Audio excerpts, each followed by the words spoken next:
오늘은 시동생 지훈이 결혼하는 날이었어요. 전날 밤부터 잠을 제대로 이루지 못했죠. 딸 하은이가 내일 드레스를 입고 불편해하지 않을까 걱정하기도 하고 신혼부부에게 얼마의 축의금을 주는 게 적당할까 고민하기도 했어요. 남편 민준과 결혼한 지 5년, 딸 하은이는 3살인데 이렇게 집안에 큰 경사가 생긴 건 처음이었거든요. 기뻐해야 마땅한데 왠지 모르게 마음 한구석이 불안했어요. 주된 이유는 바로 시어머니 때문이었죠. 시어머니는 평소에도 시동생 지훈이를 편애하는 경향이 있었어요. 막내 아들의 결혼이 어렵게 성사된 것이라며 뭐든 가장 좋은 것을 해주고 싶어 하셨죠. 예전에 결혼 준비를 할 때도 몇 번이나 저에게 동선의 형편이 넉넉지 않으니 우리가 너무 인색하게 보이지 않게 많이 도와주라고 말씀하셨어요. 저는 말없이 도울 수 있는 부분은 다 도왔습니다. 호텔 예약부터 웨딩드레스 고르는 것까지 앞장서서 도왔고 제 사비로 동서 수아에게 5억만 원이 넘는 곳까지 앞장서서 도왔고 아침 7시 저는 하은이에게 드레스를 입히기 위해 일어났어요. 하은이는 분홍색 공주 드레스를 입었는데 드레스에 작은 진주들이 박혀 있었죠. 하은이는 거울을 보며 몇 번이나 빙글빙글 돌더니 엄마, 오늘 저 정말 예쁘죠? 라며 기뻐했어요. 저는 웃으며 하은이의 머리를 예쁘게 따아주고 보석함을 열어 그 안에 있던 비치 목걸이를 꺼냈습니다. 이 목걸이는 돌아가신 친정어머니가 생전에 저에게 남겨주신 유품이었어요. 어머니는 돌아가시기 전에 특별히 이 목걸이가 평생 모은 돈으로 산 것이고 오래된 광산에서 나온 최고급 비치라 감정가가 당시에도 5천만 원이었다며 잘 보관했다가 나중에 제 딸에게 물려주라고 당부하셨죠. 저는 평소에는 아까워서 잘 착용하지 않고 명절이나 중요한 행사가 있을 때만 꺼내 착용했어요. 오늘은 시동생의 결혼식, 집안의 큰 행사였으니 착용하는 것이 적절하다고 생각했고 제가 막 목걸이를 착용하고 있을 때 남편 민준이 화장실에서 나왔어요. 그는 목걸이를 힐끗 보더니 말했습니다. 당신 오늘 그 목걸이 할 거야? 너무 비싼 거 아니야? 어머니가 보시면 또 한 소리 하실지도 몰라. 저는 순간 멍해져서 말했습니다. 이건 우리 엄마 유품인데 착용하면 안 될 게 뭐 있어? 그리고 오늘 시동생 결혼식이잖아.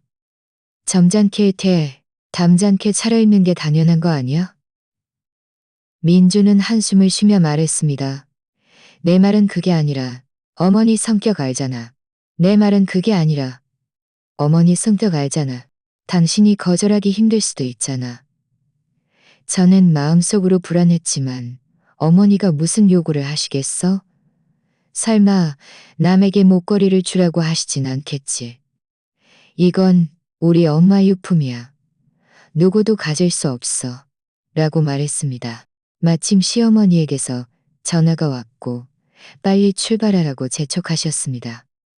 저는 전화를 끊고 하은이를 안고 남편과 함께 아래층으로 내려갔습니다.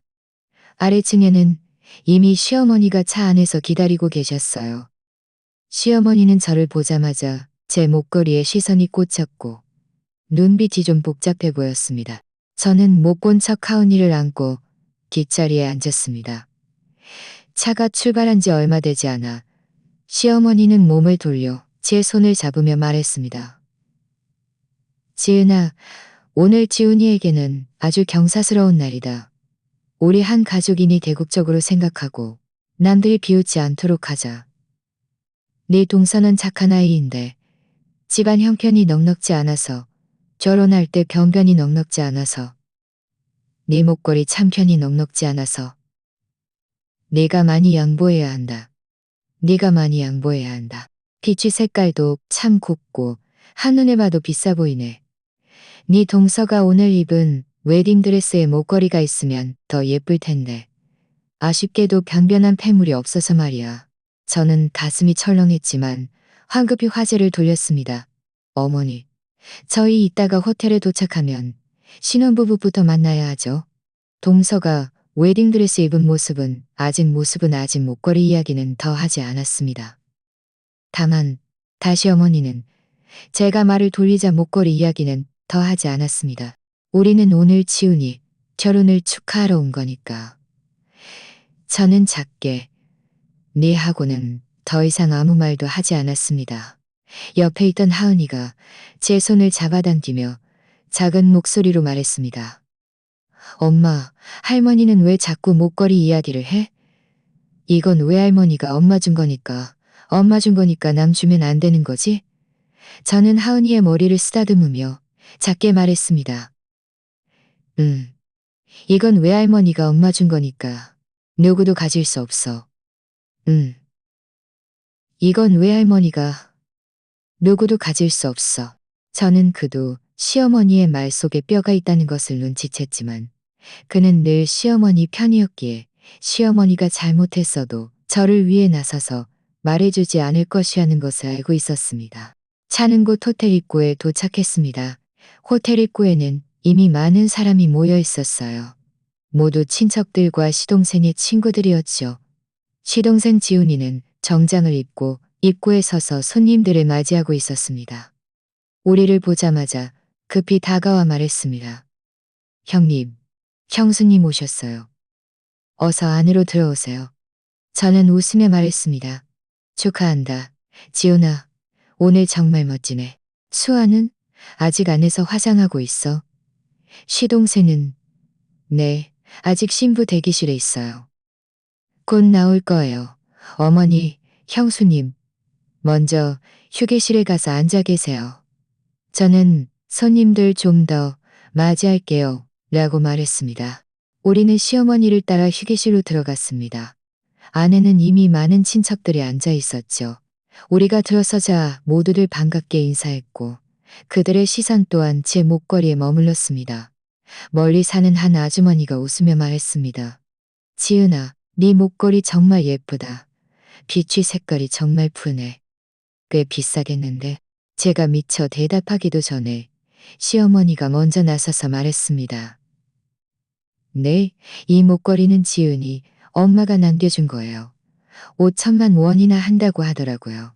오늘 특별히 우리 막내 아들 체면 살려주려고 하고 왔어요. 저는 마음이 좀 불편했습니다. 시어머니의 말은 마치 이 목걸이가 시동생을 위해 착용한 것처럼 들렸으니까요. 하지만 저는 반박하지 않고 그저 웃으며 하은이를 안고 의자에 앉았습니다. 저는 하은이의 등을 토닥이며 걱정하지 말라고 했지만 마음속으로는 점점 더 불안해졌습니다. 시어머니가 오늘 3번이나 목걸이 이야기를 꺼내고 심지어 친척들 앞에서 이런 말을 하다니. 도대체 뭘 하려는 걸까? 설마 정말 저에게 목걸이를 동서에게 주라고 하려는 걸까? 저는 남편 민준을 쳐다봤습니다. 그는 옆에 있는 진을 쳐다봤습니다.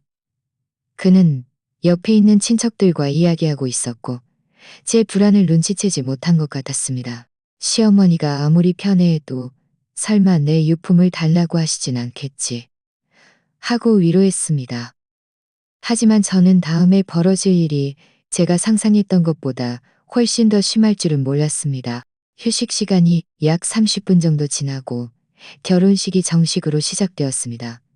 시동생 지훈이와 동서 수아가 나란히 버질 로드를 걸어왔습니다. 수아는 하얀 웨딩드레스를 입고 얼굴에 미소를 띠고 있었는데 정말 행복해 보였습니다. 저는 하은이를 안고 단상 아래에 앉아 있었고 마음속 불안도 조금씩 가라앉았습니다. 어쩌면 정말 내가 너무 예민했던 걸지도 몰라. 시어머니는 그냥 무심코 목걸이 이야기를 한 것뿐일 거야 하고 생각했습니다. 결혼식이 끝나고 축배를 드는 순서가 되었습니다. 관례에 따라 신혼부부는 테이블마다 돌며 친척들과 친구들에게 술을 따르며 결혼식에 와준 것에 대해 감사 인사를 전했습니다. 저와 남편, 시어머니는 주빈석에 앉아 신혼부부가 오기를 기다렸습니다. 얼마 지나지 않아 시동생과 동서가 술잔을 들고 주빈석으로 다가왔습니다. 시어머니는 급히 일어나 동서의 손을 잡고 모두에게 웃으며 말했습니다. 다만 집안 형편이 넉넉지 않아서 결혼할 때 변변한 패물이 없었어요. 이 아이가 좀 서운했을 거예요. 주위 친척들은 무슨 말씀을 그리 하세요. 아이들이 착하면 됐지. 패물은 나중에 천천히 사면 되죠라고 말했습니다. 동서수아는 얼굴이 좀 붉어져서 작은 목소리로 말했습니다. 어머니, 저 서운하지 않아요. 어머니, 저 서운하지 않아요. 지훈 씨가 잘해주면 됐죠. 하지만 시어머니는 동서의 말을 듣지 않고 오히려 지은아, 네 동서가 오늘 웨딩드레스를 입었는데 목이 너무 허전해서 보기 안 좋지 않니? 네 목걸이 꽤 비싼 거 아니니?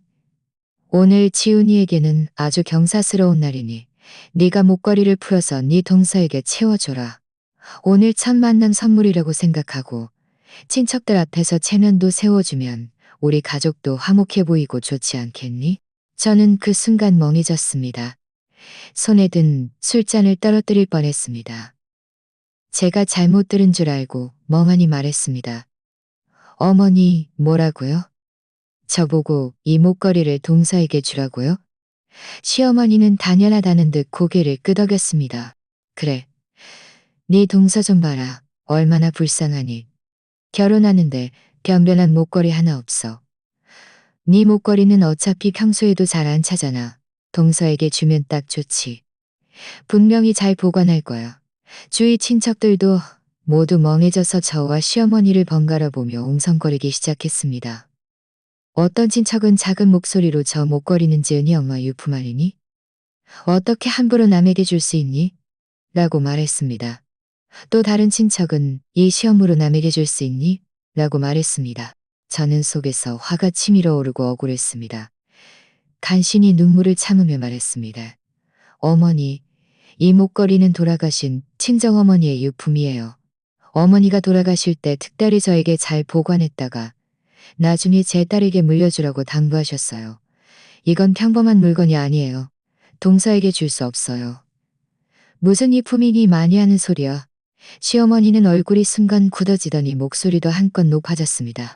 네가 안 내놓으면 인색한 거고 우리 집안 화목하지 않게 만들려는 거잖아. 친척들 앞에서 우리 집안 망신시키려는 거야? 동서 수아도 황급히 말했습니다. 어머니, 그렇게 말씀하지 마세요.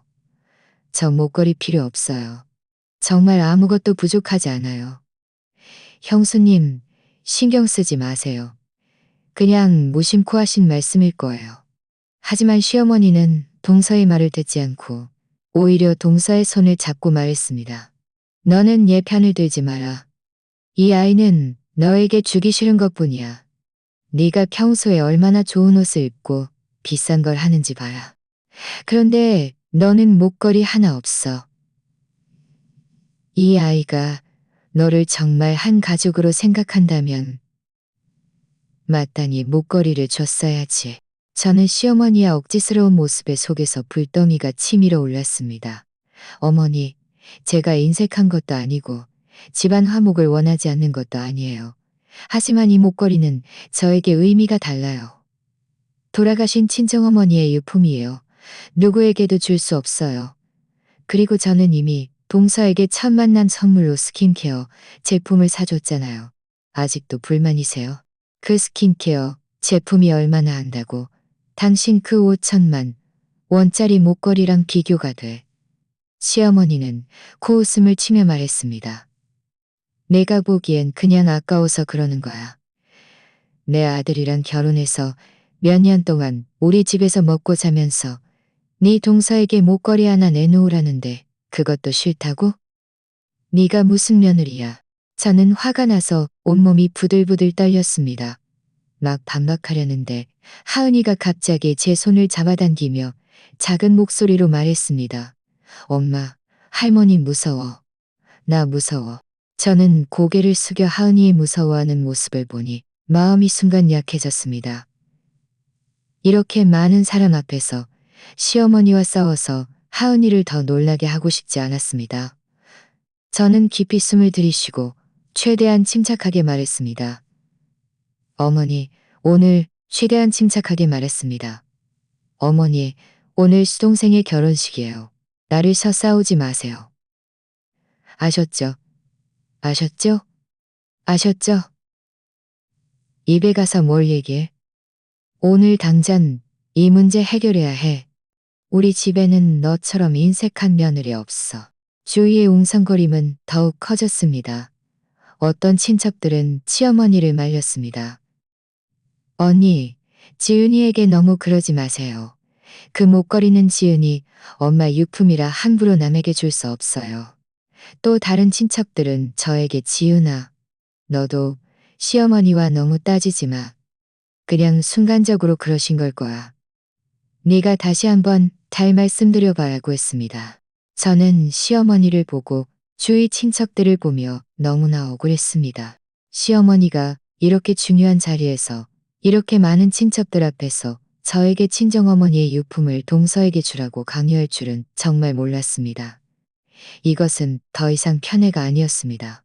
이것은 저를 한 가족으로 여기지 않는 것이었고, 저를 전혀 존중하지 않는 것이었고, 저를 전혀 존중하지 않는 것이었습니다. 저는 남편 민준을 쳐다봤습니다. 그가 나서서 저를 위해 한마디 해주기를 바랐습니다. 그도 이 목걸이가 저에게 어떤 의미인지 알고 있었습니다. 저는 마음속이 더욱 사늘해졌습니다. 전에 그는 시어머니가 요구할지도 모른다고 저에게 경고했지만 실제로 이런 일이 벌어지자 그는 옆에 숨어감히 저를 위해 말해주지 않았습니다. 시어머니는 민준이 아무 말도 하지 않자 더욱 기세등등해져서 말했습니다. 봐라, 네 남편도 아무 말 없는데 너만 왜 이리 말이 많아? 어서 목걸이 풀어서 내놓고 여기서 사람들 술 마시는 거 방해하지 마. 네 동서도 난처하게 만들지 말고. 저는 하은이의 손을 꽉 잡고 마음속으로 갈등했습니다. 한편으로는 하은이를 무섭게 하고 싶지 않았고 결혼식에서 더 이상 소란을 피우고 싶지 않았습니다. 다른 한편으로는 이 목걸이가 친정어머니의 유품이고 저에게 가장 소중한 것이었기에 누구에게도 줄 수 없었습니다. 바로 그때 동서 수아가 갑자기 말했습니다. 어머니, 저 정말 목걸이 필요 없어요. 여기서 이러시면 저 그냥 갈 거예요. 이 결혼도 안 할래요. 말하면서 그녀는 술잔을 내려놓고 돌아서서 가려고 했습니다. 시동생 지훈이가 황급히 그녀를 붙잡으며 말했습니다. 수아야, 화내지 마. 우리 엄마가 그냥 순간적으로 그러신 거야. 우리 신경 쓰지 말자. 그리고 그는 시어머니에게 말했습니다. 어머니, 형수님에게 더 이상 그러지 마세요. 목걸이는 형수님 물건이니 주기 싫으면 안 주는 거죠. 여기서 사람 피워서 사람들 기분 망치지 말아요. 시어머니는 시동생이 제 편을 들 줄은 예상치 못했는지 순간 멍해지더니 더욱 화를 냈습니다. 너희들 다 나를 무시하는 거야? 우리가 가난해서 목걸이 하나 못 해준다고 할 거 아니야. 시동생 지훈이가 또 무슨 말을 하려는데 시어머니는 갑자기 제 앞으로 다가와 손을 뻗어 제 목걸이를 잡으려 했습니다. 네가 안 풀면 내가 풀어줄게. 오늘 이 목걸이 네가 주든 안 주든 내놔야 해. 저는 급히 한 발 뒤로 물러나 시어머니의 손을 피하며 하은이를 안고 말했습니다. 어머니, 너무 심하세요. 이건 제 목걸이에요. 안 드릴 거예요. 주위 친척들은 모두 일어났고 어떤 이들은 시어머니를 말리고 어떤 이들은 저를 달래며 현장은 혼란 그 자체였습니다. 하은이는 무서워서 울기 시작했고 제 목을 꼭 껴안으며 엄마, 무서워. 우리 집에 가자라고 말했습니다. 저는 울고 있는 하은이를 보고 막무가내의 시어머니를 보고 그리고 내내 침묵하고 있는 남편 민준을 보며 마음속이 완전히 차가워졌습니다. 저는 오늘 이 일이 원만하게 해결될 수 없다는 것을 알았습니다. 하은이가 계속 여기서 무서워하게 둘 수도 없었고 시어머니가 친정어머니의 유품을 빼앗아가게 둘 수도 없었습니다. 바로 그때 남편 민준이 드디어 입을 열었습니다. 하지만 그의 말은 저를 완전히 절망하게 했습니다. 민준은 한 발짝 다가가 시어머니의 팔을 잡으며 진정시키려 했습니다. 그리고는 고개를 돌려 저를 쳐다보는데 그의 목소리에는 심지어 짜증이 섞여 있었습니다. 마치 제가 그 억지스러운 사람인 것처럼 말이죠. 민준은 말했습니다. 지은아, 어머니하고 그만 좀 싸우면아. 어머니하고 그만 좀 싸우면 안 돼. 오늘 지훈이 결혼식인데 이렇게 많은 친척들이 보고 있잖아. 난들 비웃게 하지 말고 고작 목걸이 하나 가지고 고작 목걸이 하나 가지고 뭘 그래. 어머니 말씀 듣고 일단 풀어줘. 저는 마치 찬물을 뒤집어 쓴 것처럼 머리부터 발끝까지 차가워졌고 목소리조차 떨렸습니다. 뭐라고? 나보고 어머니 말씀 들으라고? 이 목걸이가 우리 엄마 유품이라는 거 잊었어? 우리 엄마 돌아가실 때 당신도 옆에 있었잖아. 특별히 당신도 옆에 있었잖아. 특별히 당신에게 이 목걸이 잘 보관해서 나중에 우리 딸에게 물려주라고 당부하셨잖아. 다 잊었어? 민주는 눈살 찌푸리며 제 시선을 피했습니다. 잊은 건 아니지만, 잊은 건 아니지만, 일단 풀어줘. 며칠 있다가 내가 어머니에게 말해서 다시 가져오면 되잖아. 안 그래? 특별한 상황? 저는 그를 보며 갑자기 낯설게 느껴졌습니다. 무슨 특별한 상황이 나고고 친정어머니 유품을 남에게 주라고 단유하게 만들어? 이 목걸이가 나에게 어떤 의미인지 알아? 이건 우리 엄마가 나에게 남겨준 마지막 선물이야. 당신이 싸움 도구로 쓰는 게 아니라고. 하은이는 여전히 울고 있었고 제 목을 꼭 껴안으며 작은 목소리로 말했습니다. 아빠, 엄마 목걸이 풀지 못하게 해줘. 민주는 하은이를 한번 쳐다보더니 목소리가 좀 부드러워졌습니다. 그는 손을 뻗어 하은이를 안으려 했습니다. 하은아, 착하지. 아빠가 엄마 목걸이 뺏으려는 거 아니야. 그냥 아주머니가 며칠만 차고 있다가 금방 돌려줄 거야. 울지 마.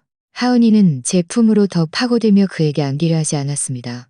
저는 하은이를 안고 마음속으로 아프고 답답했습니다. 하은이는 무서워서 울고 있고 남편은 무서워서 울고 있고 남편은 시어머니는 민준이 자기 편을 들자 시동생이 말려서 가라앉았던 화가 다시 치밀어 올랐습니다. 그녀는 저를 가리키며 말했습니다.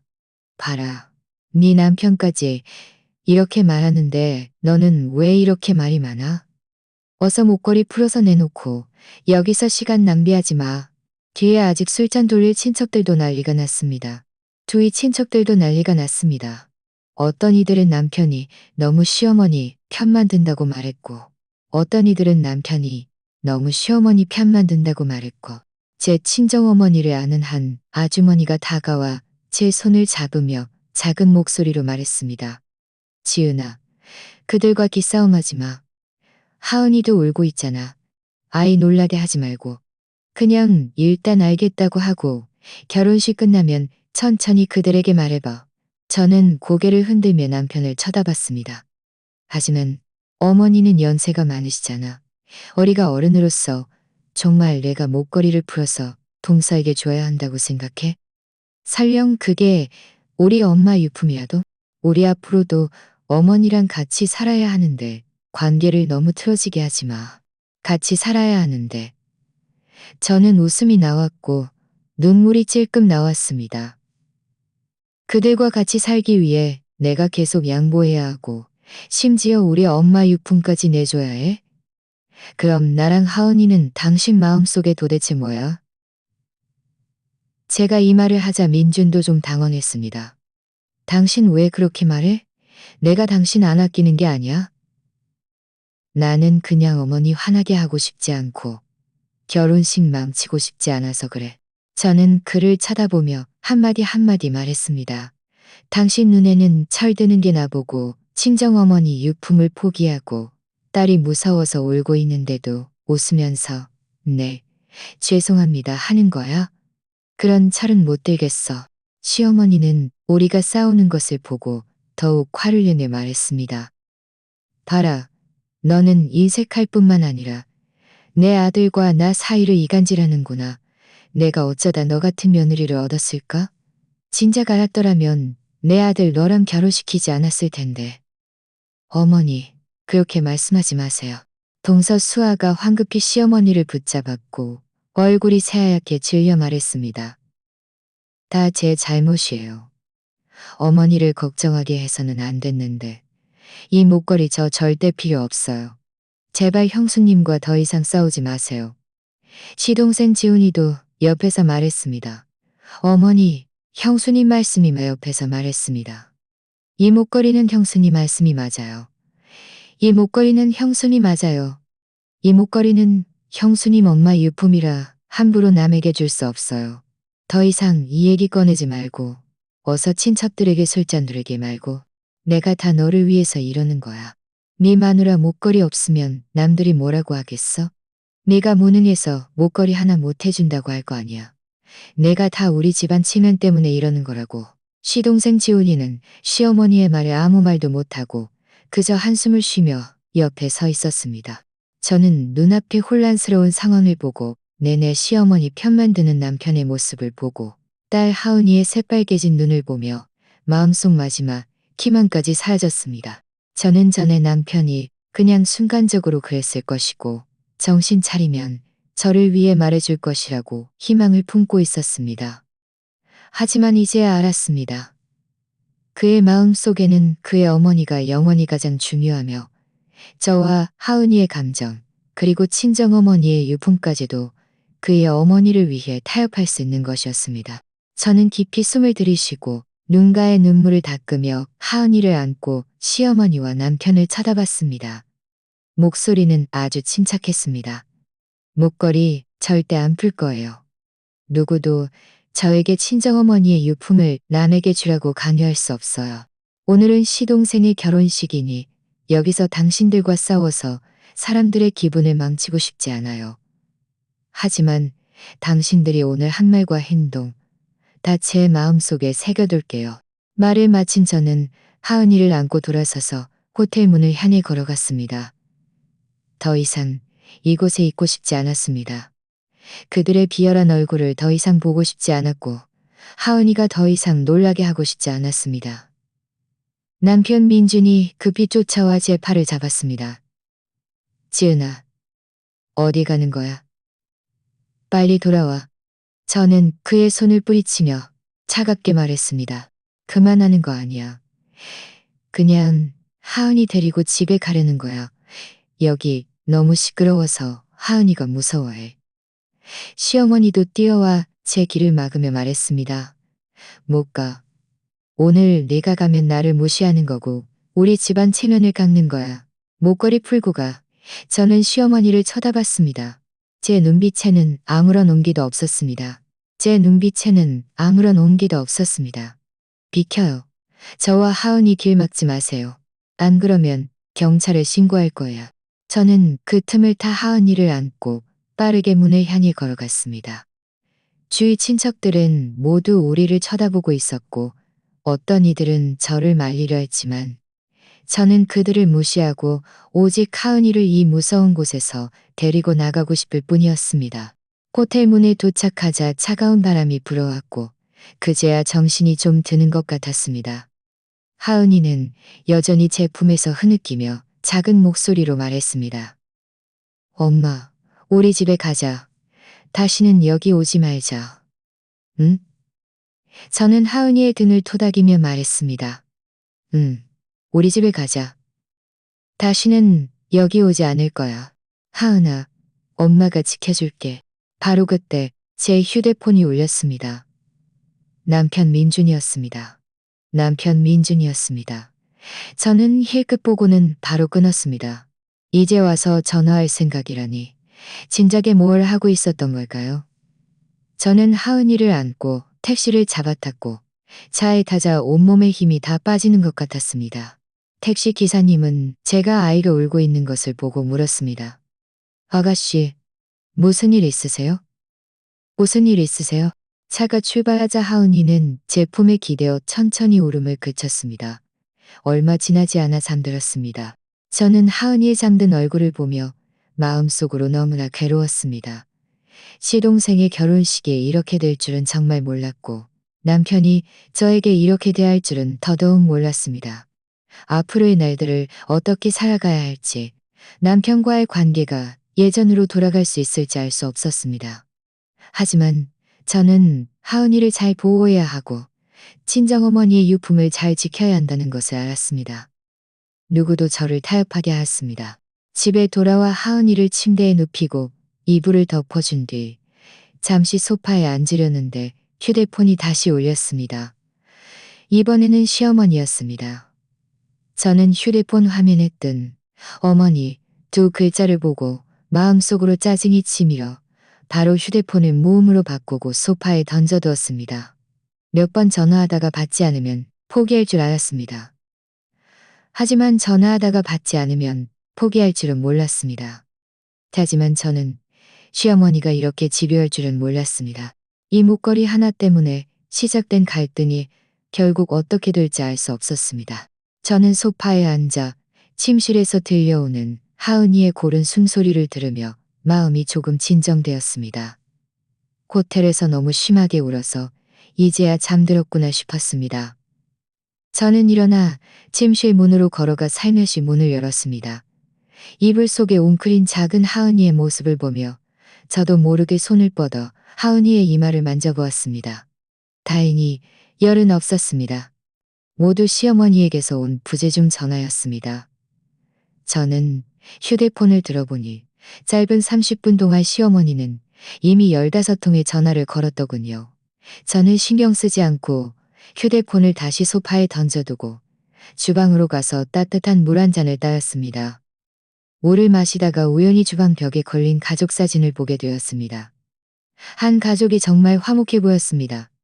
작년 설날에 찍은 사진이었는데 사진 속 시어머니는 저와 시동생을 팔짱 끼고 활짱 끼고 그때는 시어머니가 시동생을 편애하더라도 적어도 겉으로는 화목하다고 생각했습니다. 하지만 오늘 벌어진 일은 제 환상을 완전히 깨뜨렸습니다. 저는 다시 친정어머니를 떠올렸습니다. 어머니가 목걸이를 저에게 넘겨주던 날을 떠올렸습니다. 그때 어머니는 이미 병세가 아주 위중하셨고 병상에 누워 보석함을 손에 꼭 쥐고 제 손을 잡으며 말씀하셨습니다. 지은아, 이 목걸이는 엄마가 평생 모은 돈으로 산 거야. 네 외할머니도 예전에 엄마에게 목걸이를 주셨단다. 이제 이 목걸이를 너에게 줄게. 나중에 하은이에게 물려줘. 이건 우리 집 여자들의 기념품이야. 꼭 잘 보관하고 누구에게도 주지 마. 그때 저는 울면서 꼭 잘 보관하고 누구에게도 주지 않겠다고 약속했습니다. 하지만 2년밖에 지나지 않아 누군가가 저에게 목걸이를 내놓으라고 강요할 줄은 몰랐습니다. 그 사람이 바로 제 남편의 어머니이자 제 딸의 할머니라니요. 제가 멍하니 있을 때 휴대폰이 다시 진동했습니다. 이번에는 전화가 아니라 카카오톡 메시지였습니다. 남편 민준이 보낸 것이었습니다. 그는 여러 개의 메시지를 보냈는데 첫 번째 메시지는 지은아, 어디야? 빨리 하은이 데리고 와. 결혼식 아직 안 끝났어. 친척들이 다 묻고 있어. 두 번째 메시지는 어머니 지금 너무 화나셨어. 빨리 와서 사과하고 목걸이 동서에게 줘. 그럼 이 일은 없었던 걸로 할게. 세 번째 메시지는 고집 부리지 마. 우리 앞으로도 같이 살아야 하잖아. 일을 너무 크게 만들지 마. 일을 너무 크게 만들지 말고. 저는 이 메시지들을 보고 마음속으로 차갑게 비웃었습니다. 그는 처음부터 끝까지 결혼식과 그의 어머니만 생각했습니다. 저는 답장하지 않고 바로 카카오톡도 무음으로 바꾸었습니다. 약 1시간쯤 지나자 현관문에서 열쇠로 문을 여는 소리가 들렸습니다. 남편 민준이 돌아온 것을 알았습니다. 저는 마음속으로 아무런 동요도 없이 그저 소파에 앉아 그가 들어오는 것을 지켜보았습니다. 그는 문에 들어서자마자 급히 물었습니다. 지은아, 당신 정말 하은이 데리고 온 거야. 어머니는 거의 미치기 직전이야. 결혼식 후반부에는 손님들 맞이할 생각도 못 하셨어. 그는 제 앞으로 다가와 저를 보며 말했습니다. 당신 도대체 어떻게 하고 싶은 거야? 고작 목걸이 하나 가지고 뭘 이렇게까지 난리치는 거야? 어머니도 나에게 말씀하셨어. 동서가 며칠만 차고 있다가 이 시기만 지나면 돌려주겠다고. 당신은 왜 이렇게 사정들을 모르는 거야? 사정들을 몰라. 저는 드디어 고개를 들어 그를 쳐다봤습니다. 제 눈빛은 실망감으로 가득했습니다. 우리 엄마가 나에게 남겨준 유품을 왜 남이 차야 해? 당신 엄마가 당신 아버지가 남겨준 시계를 시동생에게 주라고 하면 당신은 기꺼이 줄 거야? 그는 순간 멍해지더니 말했습니다. 그건 다르지. 시계는 남자가 차는 거고 목걸이는 여자가 차는 거잖아. 게다가 동서는 신혼부부인데 며칠 차게 해주면 어때? 다를 거 없어. 저는 그의 말을 잘라 말했습니다. 다 친정 부모님이 남겨주신 기념품이고 함부로 남에게 줄 수 없는 물건들이야. 당신이 괜찮다고 눈살을 찌푸리며 말했습니다. 당신이 괜찮다고 생각하면 지금 당장 당신 아버지 시계 꺼내서 내일 시동생에게 갖다 줘. 당신하고는 말이 안 통해. 어머니가 말씀하셨어. 당신이 목걸이를 동서에게 주지 않으면 우리랑 왕래하지 않겠다고. 그리고 친척들에게도 당신이 불효자라고 소문내겠다고. 왕래하지 않으면 안 하면 되지. 저는 침착하게 말했습니다. 불효에 대해서는 저는 불효한 적 없어요. 제가 평소에 시어머니에게 어떻게 했는지 친척들이 다 알고 있어요. 시어머니가 흑백을 전도하려 해도 저는 두렵지 않아요. 제가 단호한 태도를 보이자 그는 더욱 초조해졌습니다. 당신은 왜 이렇게 고집이 세? 우리 집안 지금 화목이 필요한 시기인데 당신은 어머니에게 좀 양보할 수 없어? 이 시기만 지나면 내가 당신에게 새 목걸이 사줄게. 이 목걸이보다 더 비싼 걸로 사줄게. 어때? 새 목걸이 필요 없어.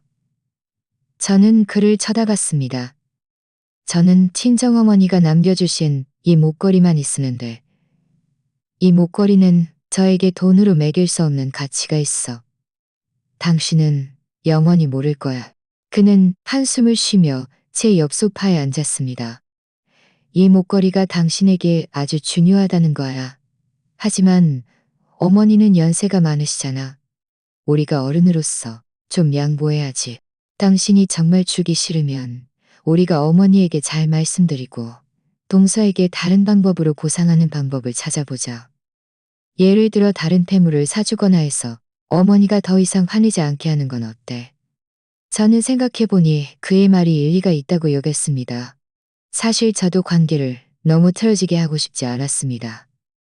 하은이의 감정도 고려해야 했으니까요. 저는 고개를 끄덕이며 말했습니다. 저는 고개를 끄덕이며 말했습니다. 좋아. 그리고 나는 시어머니에게 사과하러 가지 않을 거야. 오늘 이 일은 내 잘못이 아니니까. 그가 제가 양보하는 것을 듣자 눈이 밝아지더니 급히 물었습니다. 좋아. 사과하는 건 내가 어머니에게 말할게. 당신은 신경 쓰지 마. 동서에게 목걸이 사주는 돈은 내가 낼게. 걱정 마. 저는 아무 말도 하지 않았지만 마음속으로는 아무런 기대도 없었습니다. 저는 시어머니를 너무나 잘 알고 있었습니다. 그녀가 원하는 것은 몇십만 원짜리 목걸이가 아니라 친정어머니의 비취 목걸이였고 친척들 앞에서 제가 며느리로서 자신의 말을 잘 듣는다는 것을 보여주고 싶었으며 동서가 그 비싼 목걸이를 차고 친정 방문을 가서 체면을 세우는 것이었습니다. 아니나 다를까 몇 분 지나지 않아 남편의 휴대폰이 울렸습니다. 시어머니였습니다. 그는 전화를 받았고 몇 마디 하지 않아 얼굴색이 변했습니다. 전화를 끊은 뒤 그는 저를 보며 말했습니다. 어머니가 동의하지 않으셔. 꼭 당신 그 비치 목걸이를 달라고 하셔. 다른 건 필요 없대. 그리고 당신이 안 주면 내일 우리 집에 와서 하은이 앞에서 목걸이를 달라고 소란 피우겠다고 하셨어. 저는 마음속에 화가 다시 치밀어 올랐습니다. 감히, 시어머니가 감히 우리 집에 와서 소란 피우고 하은이를 놀라게 하면 저는 시어머니와 끝까지 갈 거예요. 하은이가 우리의 목소리에 잠에서 깼는지 침실에서 울음소리가 들렸습니다. 엄마. 저는 급히 일어나 침실로 달려가 하은이를 안고 말했습니다. 하은아, 괜찮아. 엄마 여기 있어. 하은이는 제 목을 껴안으며 작은 목소리로 말했습니다. 엄마, 방금 할머니 꿈꿨어. 할머니가 너무 무서워서 엄마 목걸이 뺏어가려고 했어. 저는 마음이 아파 하은이를 토닥이며 말했습니다. 하은아, 무서워하지 마. 할머니가 엄마 목걸이 뺏어가지 않을 거야.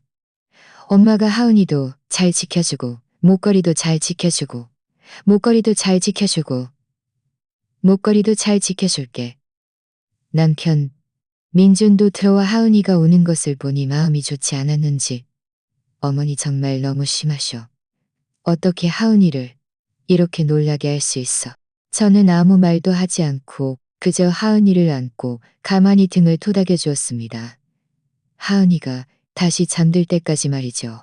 하은이를 다시 침대에 눕힌 뒤 저와 남편은 거실로 돌아왔습니다. 그는 말했습니다. 내가 어머니에게 다시 전화해서 잘 말씀드릴게. 더 이상 술 안 피우지 말라고. 저는 고개를 끄덕이며 그를 말리지 않았습니다. 그는 휴대폰을 들고 시어머니에게 전화를 걸었습니다. 이번에는 오랫동안 통화했습니다. 통화 중 그는 계속해서 어머니, 화내지 마세요. 지은이도 힘들어요. 전화를 끊은 뒤 그는 저에게 말했습니다. 어머니가 내일은 집에 와서 술 안 피우지 않겠다고 하셨어. 하지만 목걸이 문제는 여전히 양보하지 않으셨어. 저는 응 하고는 알겠어. 당신도 피곤할 텐데 일찍 쉬어. 내일 출근해야 하잖아. 라고 말했습니다.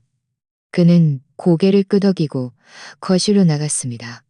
결혼 5년 만에 처음으로 각방을 쓰는 밤이었습니다. 저는 소파에 앉아 창밖의 달을 보며 마음속이 막막했습니다.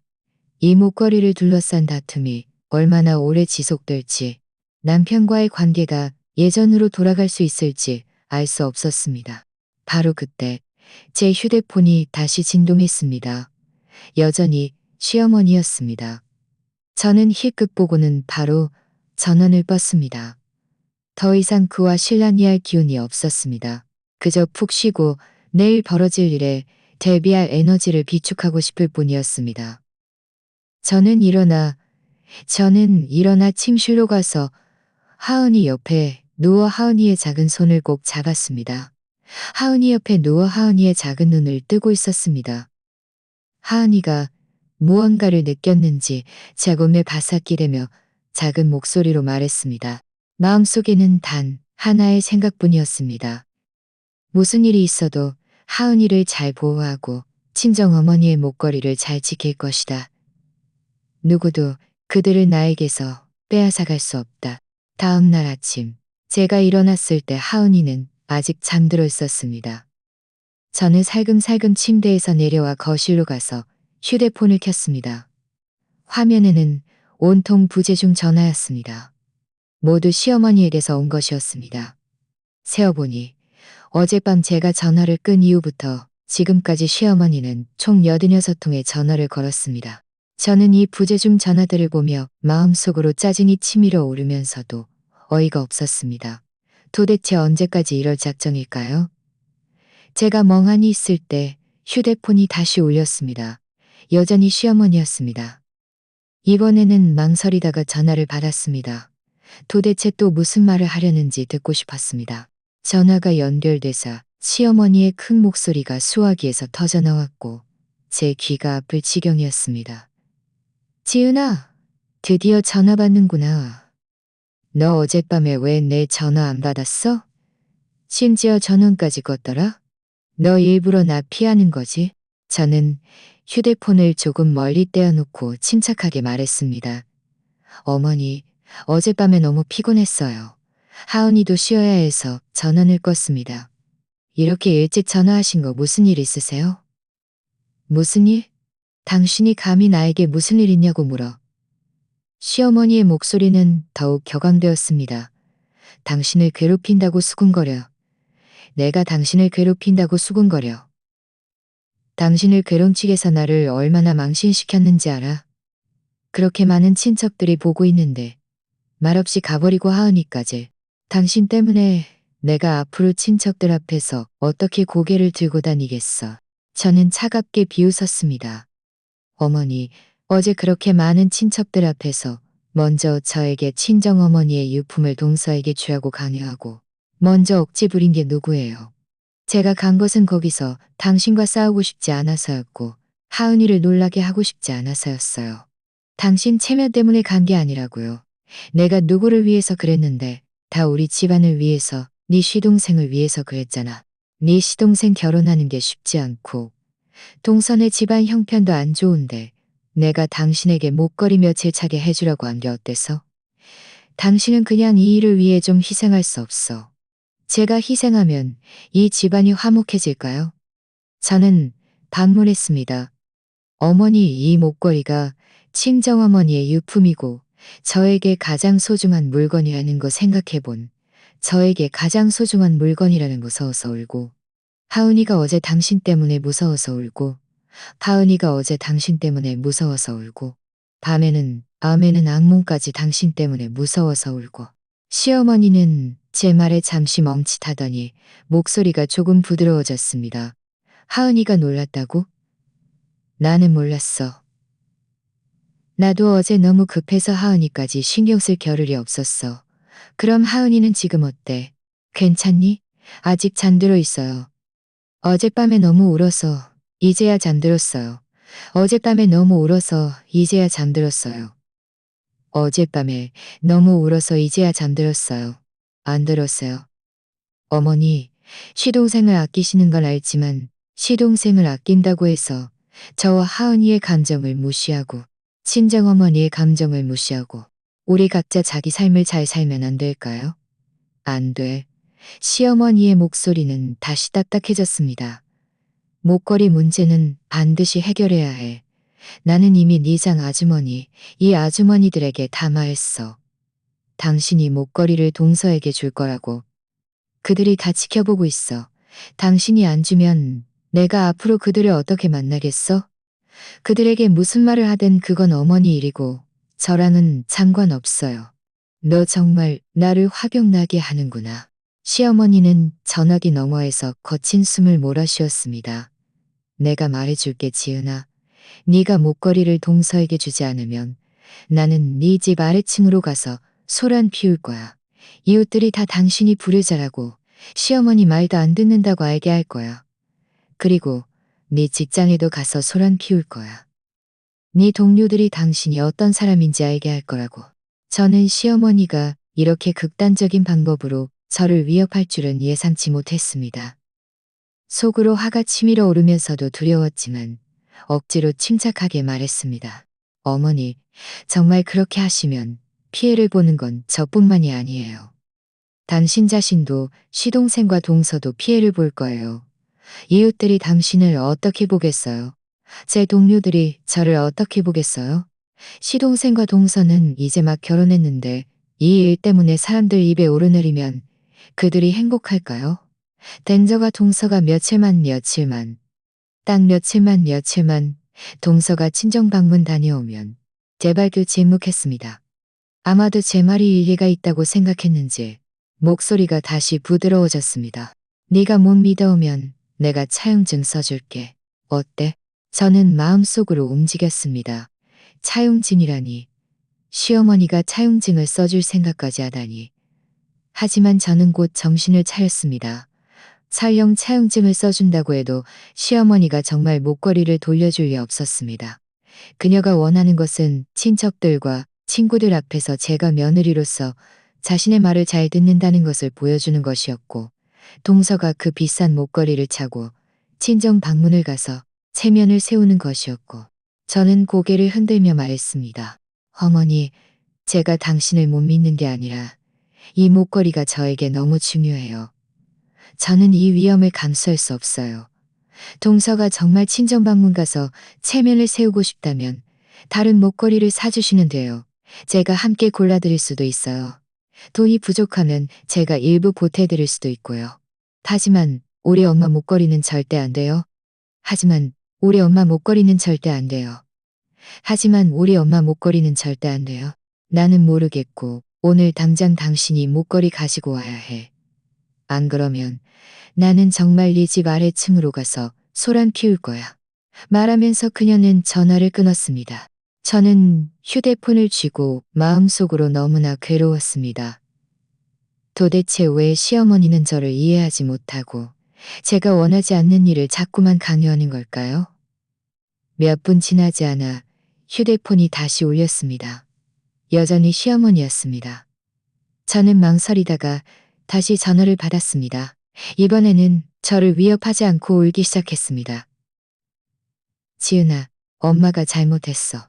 엄마가 어제 결혼식에서 당신을 강요하면 안 됐는데, 당신을 억울하게 만들면 안 됐는데, 하지만 엄마도 어쩔 수 없었어.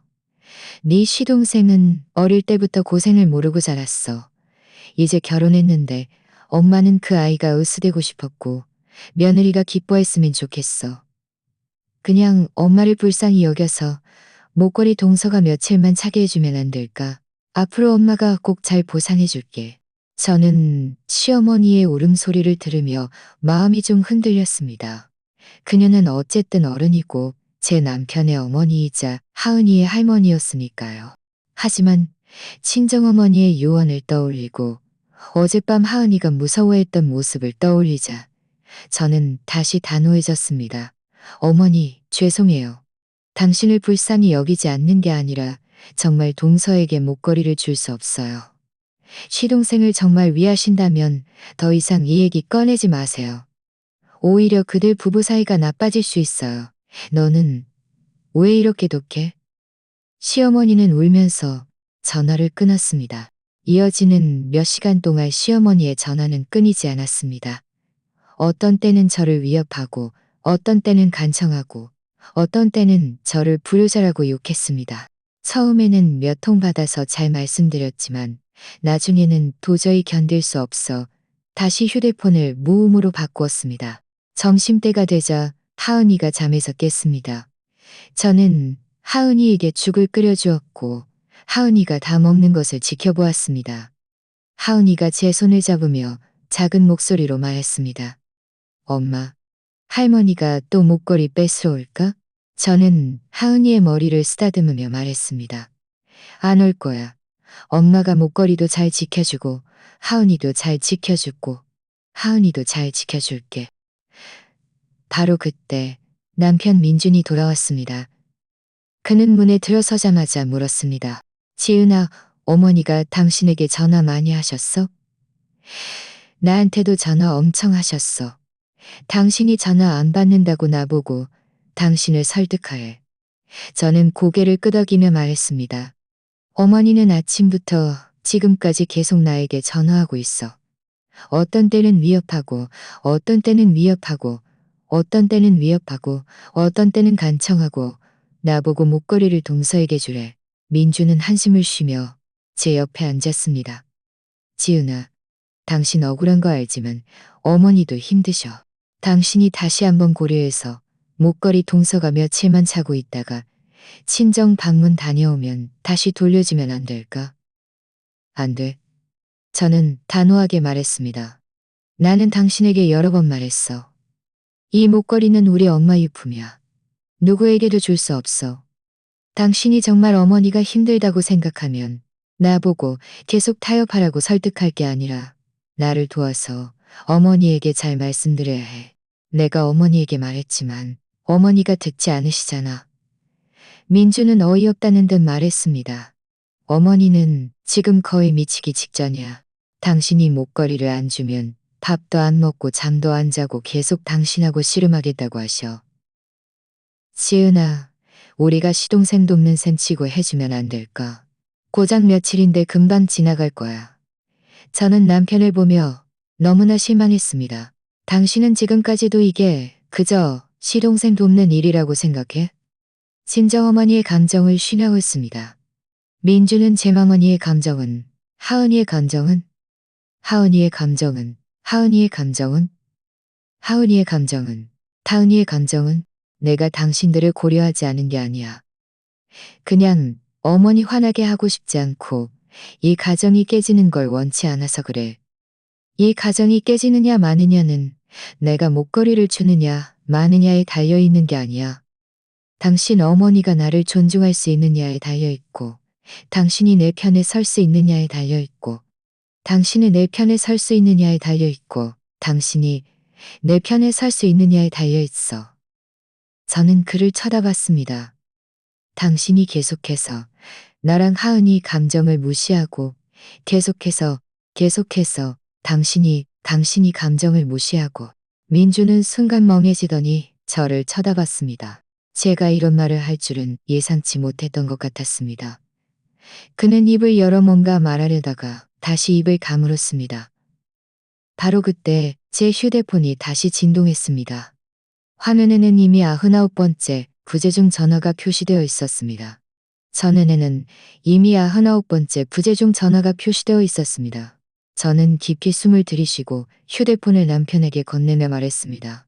그는 한마디 하자마자 말을 받았습니다. 어머니에게 잘 말씀드려서 더 이상 나에게 전화하지 말라고 해. 저는 시어머니가 전화기 너머에서 울면서 아들아, 빨리 네 며느리 설득해서 목걸이 동서에게 주라고 해. 안 그러면 나는 못 살겠어. 라고 말하는 것을 들을 수 있었습니다. 남편은 눈살을 찌푸리며 듣고 있었고 입으로는 계속해서 어머니, 흥분하지 마세요. 일단 식사하세요. 제가 지은이에게 잘 말씀드릴게요. 걱정 마세요라고 말했습니다. 전화를 끊은 뒤 남편은 저를 보며 말했습니다. 지은아, 어머니가 지금까지 밥도 안 드시고 계속 울고 계신데 나 정말 어머니가 걱정돼. 당신이 다시 한번 희생해서 목걸이 동서가 며칠만 차게 해주면 안 될까? 내가 부탁할게. 저는 남편의 간청하는 눈빛을 보며 마음속으로 너무나 갈등했습니다. 한편으로는 시어머니에게 정말 무슨 일이 생기는 것을 원치 않았고 다른 한편으로는 친정어머니의 유품을 포기하고 싶지 않았고 하은이가 더 이상 놀라게 하고 싶지 않았습니다. 저는 오랫동안 고민하다가 결국 결정을 내렸습니다. 저는 남편을 쳐다보며 말했습니다. 좋아. 내가 목걸이를 동서가 며칠 차게 해줄 수 있어. 하지만 조건이 두 가지 있어. 남편은 제가 양보하는 것을 듣자노니 권적트이더니 급히 물었습니다. 무슨 조건? 말해봐. 내가 할 수 있는 건 뭐든지 들어줄게. 저는 그를 쳐다보며 한마디 한마디 말했습니다. 첫 번째 조건. 당신과 어머니, 그리고 동서는 나랑 같이 공증사무소에 가서 정식으로 차용증을 써야 해. 이 목걸이는 내가 동서에게 빌려주는 것이고 친정 방문 가는 날까지만 차고 있어야 한다고, 명확히 써야 한다고, 명확히 써야 한다고. 만약 어떤 손상이나 분실이 발생하면 당신들은 목걸이 감정가인 5천만 원을 나에게 배상해야 해. 남편은 순간 멍해지더니 눈살을 찌푸리며 말했습니다. 공증사무소까지 가야 해? 차용증까지 써야 해? 너무 번거로운 거 아니야? 다 한 가족인데 그렇게까지 깐깐하게 할 필요 있어? 한 가족이니까 더 말을 명확히 해야 해. 나중에 문제 생기지 않게. 저는 단호하게 말했습니다. 이 목걸이는 평범한 물건이 아니야. 친정어머니의 유품이야. 나는 이 목걸이가 온전히 내 손으로 돌아오는 것을 보장해야 해. 공증을 안 받으면 나중에 당신들이 말을 바꿨을 때 내가 누구에게 가서 하소연해? 남편은 입을 열어 또 무슨 말을 하려는데 제가 이어서 말했습니다. 두 번째 조건. 이 기간 동안 목걸이는 동서 자신만 착용할 수 있고 다른 사람에게 빌려줄 수 없어. 담보로 제공하거나 보증으로 사용할 수도 없고 만약 내가 목걸이가 동서에게 없거나 다른 용도로 사용된 것을 발견하면 나는 즉시 목걸이를 동서에게 없거나 다른 용도로 사용된 것을 발견하면 제가 이 두 가지 조건을 제시한 것은 그들이 점점 심해질까봐 걱정했기 때문이었습니다. 전에 시어머니가 차용증을 써주겠다고 말했지만 그것은 구두 약속일 뿐 법적 효력이 없었습니다. 저는 정식적인 절차를 통해 이 조건들이 법적 보호를 받도록 해야만 내가 마음이 불편해, 내가 마음이 불편해, 내가 마음이 불쾌하지라고 생각했습니다. 남편은 두 번째 조건을 듣자 얼굴색이 좋지 않았습니다. 어머니는 그냥 동서가 친정 방문 가서 체면 좀 세우게 하려는 것뿐이지 당신 것을 차지하려는 게 아니잖아. 당신은 왜 이렇게 깐깐하게 따져? 깐깐하게 따져? 저는 그를 보며 마음속이 차가워졌습니다. 친정어머니가 남겨주신 5천만 원짜리 유품인데 내가 공증받은 차용증을 요구해서 안전하게 돌려받으려 하는 게 깐깐하게 따지는 거야? 그럼 당신에게 아버지가 남겨주실 시계라면 당신은 그냥 시동생에게 빌려주고 차용증도 안 쓸 거야. 그는 제 말에 할 말을 잃었습니다. 한참 뒤에야 말했습니다.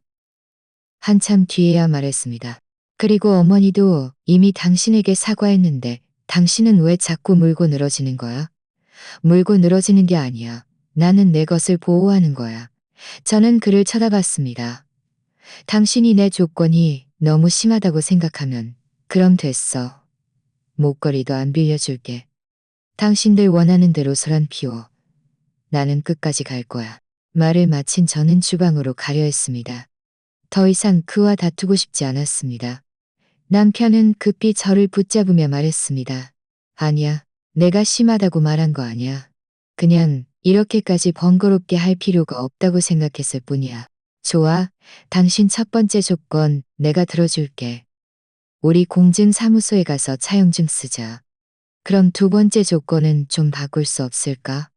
목걸이 동서가 알아서 잘 차고 다닐 테니 위약금까지는 필요 없잖아. 저는 고개를 흔들었습니다. 못 받고. 위약금은 당신들이 이 일을 더 중요하게 생각하게 만들고 목걸이의 안전을 보장하기 위한 거야. 위약금인 당신들은 대수롭지 않게 생각할 수도 있고 나중에 대수롭지 않게 생각할 수도 있고 남편은 한숨을 쉬며 말했습니다. 좋아, 알겠어. 내가 어머니와 동서에게 말해볼게. 그들이 동의하는지 안 하는지. 말하면서 그는 휴대폰을 들고 시어머니에게 전화를 걸었습니다. 저는 소파에 앉아 그가 시어머니와 통화하는 것을 보면서도 아무런 희망도 없었습니다. 시어머니가 이렇게 번거로운 조건을 절대 동의하지 않을 것이라는 것을 알았습니다. 그녀는 그렇게 체면을 중시하는데 어떻게 공증을 써줄 수 있겠어요? 아니나 다를까. 남편이 시어머니와 몇 마디 하지 않아 얼굴색이 점점 더 나빠졌습니다. 전화를 끊은 뒤 그는 저를 보며 짜증스러운 목소리로 말했습니다. 어머니가 동의하지 않으셔. 당신이 일부러 자기를 괴롭히고 친척들 앞에서 자기를 망신시키려고 한다고 하셨어. 그리고 당신이 이렇게까지 자기를 못 믿으면 목걸이 빌리지 않겠다고 하셨어. 차라리 친척들에게 설명하는 게 낫지. 공증사무소에 가서 차용증 같은 거 안 쓰겠대. 저는 이미 이런 결과를 예상하고 있었기에 전혀 놀라지 않았습니다. 나는 시어머니가 동의하지 않을 줄 알았어. 시어머니가 동의하지 않으면 목걸이도 안 빌려줄래. 이 일은 여기서 끝난 거야. 지은아, 당신은 좀 양보할 수 없어. 남편의 목소리는 격앙되었습니다. 어머니도 이미 당신에게 사과했는데 당신은 또 뭘 어떻게 하고 싶어? 고작 공증 하나 가지고 뭘 그렇게 중요하게 생각해? 당신은 나를 위해서, 이 가정을 위해서 조금도 양보할 수 없어? 내가 양보한 게 아직 부족해? 저도 참지 못하고 목소리를 높였습니다. 결혼식에서 시어머니가 공개적으로 나를 강요했을 때 나는 시어머니와 싸우지 않았어. 시어머니가 99통이나 전화해서 나를 위협했을 때 나는 시어머니와 소란 피우지 않았어. 이제 내가 목걸이를 빌려주겠다고 하면서 단지 공증받은 차용증을 요구해서 목걸이를 돌려받는 것을 보장하려는 건데 이것은 이미 내 최대 양보야. 당신은 나보고 또 어떻게 양보하라는 거야? 목걸이를 그냥 동서에게 선물로 주고 차용증도 안 쓰라는 말이야? 하은이가 우리의 목소리에 놀라 소파에서 일어나 제 손을 잡으며 작은 목소리로 말했습니다. 엄마, 아빠, 싸우지 마세요. 나 무서워. 저는 급히 쪼그리고 앉아 하은이를 안고 부드럽게 말했습니다. 하은아, 무서워하지 마. 엄마 아빠 싸우는 거 아니야. 그냥 이야기하다가 목소리가 좀 커졌을 뿐이야. 남편 민준도 하은이가 무서워하는 모습을 보고 목소리가 조금 부드러워졌습니다. 하은아, 울지 마. 아빠도 엄마랑 싸우지 않을 거야. 저는 하은이를 안고 소파에 앉아 너무나 괴로웠습니다. 고작 목걸이 하나 때문에 우리 결혼 생활이 이렇게까지 될 줄은 정말 몰랐습니다. 저는 남편을 보며 실망감으로 가득했습니다. 한참 뒤 남편은 한숨을 쉬며 말했습니다. 지은아, 미안해. 방금 내가 당신하고 싸우면 안 됐는데, 헤어지자는 말도 하면 안 됐는데, 헤어지자는 말도 하면 안 듣는데. 하지만 어머니는 정말 내가 설득할 수가 없어. 그럼 이렇게 하자. 내가 당신에게 차용증을 써줄게. 내가 서명하고 시동생과 동서도 서명하게 할게. 그럼 됐지? 내가 당신에게 약속할게. 친정방 목걸이 돌려받아서 당신에게 줄게. 만약 무슨 문제 생기면 내가 배상할게. 어때? 저는 그를 보며 망설였습니다. 그는 어쨌든 하은이 아빠였고 저도 하은이가 불완전한 가정에서 자라게 하고 싶지 않았습니다. 하지만 그와 시동생, 동서만 서명하고 시어머니의 서면이 없고 공증도 없다면 이 차용증은 법적 효력이 전혀 없었습니다. 나중에 그들이 말을 바꾸면 저는 여전히 아무것도 할 수 없었습니다. 저는 오랫동안 생각하다가 결국 고개를 흔들었습니다. 안 돼. 반드시 어머니의 서면이 있어야 하고, 반드시 어머니의 서명이 있어야 하고, 반드시 공증을 받아야 해. 안 그러면 목걸이 절대 안 빌려줄 거야. 거실에는 침묵이 흘렀고 가끔 하은이의 흐느끼는 소리만 들렸습니다. 저는 하은이를 안고 창밖을 보며 마음속이 막막했습니다. 이 목걸이를 둘러싼 다툼이 얼마나 오래 지속될지, 남편과의 관계가 예전으로 돌아갈 수 있을지 알 수 없었습니다. 바로 그때 제 휴대폰이 울렸습니다. 변호사 친구였습니다. 변호사 친구였습니다. 저는 망설이다가 전화를 받았습니다. 자는 전화로 전에 제가 말했던 목걸이 문제가 혹시 법률 서류 검토에 도움이 필요하냐고 물었고, 혹시 법률 서류 검토에 도움이 필요하냐고. 지금 좀 바쁘니까 나중에 일 끝나고 다시 전화할게. 전화를 끊은 뒤 남편은 저를 보며 물었습니다. 변호사에게서 전화 온 거야. 당신 정말 우리를 상대로 법적 절차를 밟으려는 거야. 저는 그를 보며 침착하게 말했습니다. 당신들을 상대로 법적 절차를 밟고 싶지 않아. 하지만 나는 친정 어머니의 유품을 반드시 보호해야 해. 당신들이 내 조건에 동의하지 않는다면 나는 법적 절차를 통해서라도 내 권리를 지킬 수밖에 없어. 나 잠시 나갔다 올게. 어머니에게 말하러. 저는 고개를 끄덕이고 아무 말도 하지 않았습니다. 그가 나간 뒤 저는 하은이를 안고 마음속으로 너무나 괴로웠습니다. 그가 시어머니를 설득해서 제 조건에 동의해 주기를 정말 바랐습니다. 그래야 적어도 우리 가족의 온전함을 유지할 수 있을 테니까요. 하지만 저는 마음속으로도 분명히 알고 있었습니다. 시어머니는 그렇게 고집이 세고 체면을 중시하기 때문에 앞으로 어떻게 해야 할까요? 계속해서 제 조건을 고수해야 할까요? 아니면 하은이를 위해서 다시 한번 타협해야 할까요? 저는 품 안의 하은이를 보며 마음속으로 결심했습니다. 어떻게 되든 친정어머니의 유품을 포기할 수 없고 하은이가 나중에 외할머니의 기념품조차 없게 만들 수는 없습니다. 남편이 저를 이해하지 못하더라도, 이 가정이 정말 깨지더라도 저는 목걸이를 지키고 하은이를 지킬 것입니다. 약 1시간쯤 지나자 남편이 돌아왔습니다. 그가 들어서자마자 얼굴색이 좋지 않은 것을 보고 시어머니를 설득하지 못했다는 것을 알았습니다. 아니나 다를까 그는 제 옆에 앉아서 말했습니다. 어머니가 여전히 동의하지 않으셔. 당신이 굳이 공증을 받아야겠다면 목걸이 빌리지 말라고 하셨어. 그리고 당신이 감히 어머니를 상대로 법적 절차를 밟으면 당신 직장에도 가서 소란 피우고 하은이 유치원에도 가서 소란 피워서 당신과 하은이 둘 다 얼굴 들고 다니지 못하게 만들겠다고 하셨어. 저는 시어머니가 이렇게 극단적일 줄은 예상치 못했습니다. 심지어 하은이를 위협하려 하다니. 저는 마음속의 화가 순간적으로 치밀어 올랐습니다. 시어머니가 감히 하은이 유치원에 가서 소란 피우면 저는 시어머니와 끝까지 갈 거예요. 제가 지금 당장 친정어머니의 유언장과 감정서를 가져와서 시어머니에게 보여줄 거예요. 이 목걸이가 도대체 누구 것인지. 말을 마친 저는 하은이를 안고 일어나 침실로 하은이를 안고 일어나 친자는 하은이를 안고 일어나 침실로 향했습니다. 저는 전에는 유언장과 감정서를 꺼내지 않았습니다. 일을 너무 크게 만들고 싶지 않았고 시어머니에게 체면을 세워주고 싶었습니다.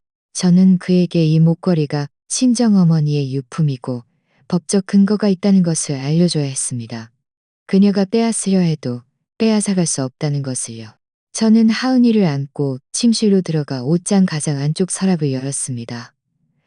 검은색 벨벳 상자에서 서류철을 담긴 유언장과 감정서를 꺼냈습니다. 이 유언장은 친정어머니가 돌아가시기 3달 전에 작성하신 것이었습니다.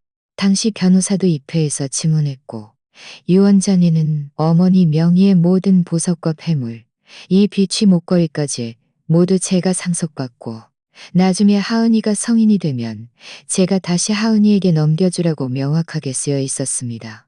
감정서는 친정어머니가 목걸이를 사셨을 때 보석상에서 발급받은 전문 감정서에서 발급받은 전문 감정서였습니다. 목걸이의 재질, 무게, 그리고 당시 시장가 5천만 원이 명확히 기재되어 있었고 혹시 나중에 무슨 문제가 생길까봐 걱정했기 때문이었는데 오늘 정말 요긴하게 쓰일 줄은 몰랐습니다. 하은이를 안고 침실에서 나오자 남편은 여전히 소파에 앉아 담배를 피우고 있었습니다. 바닥에는 이미 몇 개의 담배꽁초가 떨어져 있었습니다. 제가 들고 있는 서리철을 보고 그는 멍해지더니 물었습니다. 그게 뭐야? 저는 아무 말도 하지 않고 하은이를 소파에 앉히고 베개와 장난감에 기대게 했습니다. 그리고는 탁자 옆으로 가서 서류철에서 유언장과 감정서를 모두 꺼내 탁자 위에 펼쳤습니다. 저는 서류를 가리키며 말했습니다. 이것은 우리 엄마 유언장이야. 변호사 이폐하의 공증사무소 공증까지 받았어. 여기에 아주 명확하게 쓰여 있어. 이 목걸이는 내가 상속받고 나중에 하은이에게 물려줄 거라고. 이것은 목걸이 감정서야. 목걸이 가치가 5천만 원이라고 쓰여 있어. 우리 엄마가 당시 합법적으로 구매한 것이고. 즉, 이 목걸이는 우리 엄마 유품일 뿐만 아니라 법적 서류로 그 귀속이 명확한. 남편은 손에 든 담배를 내려놓고 유언장과 감정서를 들고 한 장 한 장 꼼꼼히 읽었습니다. 그의 눈썹은 점점 더 찌푸려졌습니다. 다 읽은 뒤 그는 서류를 탁자 위에 놓고 한참 동안 아무 말도 하지 않았습니다. 이제 알겠지? 저는 그를 쳐다보며 침착했지만 의심할 여지 없는 단호함이 섞인 목소리로 말했습니다. 의심할 여지 없는 단호함이 섞인 목소리로 말했습니다.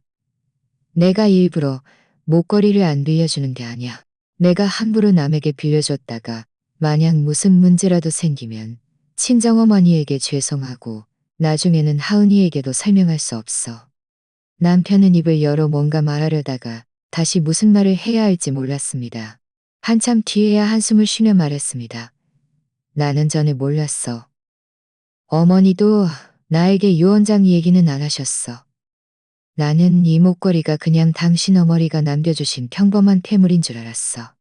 이런 당신 어머니가 남겨주신 평범한 폐물인 줄 알았어. 친정어머니는 유언장을 작성할 때 특별히 당신에게 전화해서 시간 되면 한번 와서 유산 문제에 대해 이야기하고 싶다고 하셨어. 그런데 당신은 회사에 일이 있다고 안 왔잖아. 나중에 내가 당신에게 한번 말했어. 우리 엄마가 목걸이를 나에게 남겨주셨고 나중에 하은이에게 물려줄 거라고. 당신은 그때 알았다고 했잖아. 그런데 지금은 또 잊었어? 남편의 얼굴은 순간 붉어졌습니다. 그는 민망한 듯 말했습니다. 내가 그때는 너무 신경 안 썼나 봐.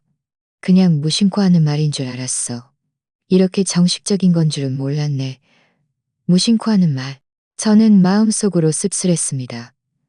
친정어머니의 유품, 저와 하은이의 미래 보장이 그의 눈에는 그저 무심코 하는 말이라니. 바로 그때 초인종이 갑자기 울렸습니다. 저는 마음속으로 긴장했습니다. 생각할 것도 없이 시어머니가 온 것이 분명했습니다. 남편도 급히 일어나 말했습니다.